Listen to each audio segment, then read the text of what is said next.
our plane crashed.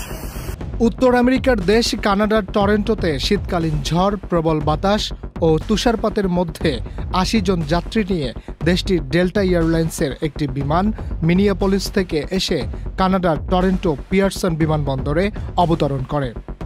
অবতরণের সময় বিমানটি মুহূর্তেই উল্টিয়ে যায়। উল্টিয়ে যাওয়া বিমানের মধ্যে তখন ৮০ জন যাত্রী অবস্থান করছিলেন। সৌভাগ্যক্রমে কোনো যাত্রী মারা যায়নি, তবে ১৯ জন যাত্রী আহত হয়ে হাসপাতালে ভর্তি হন।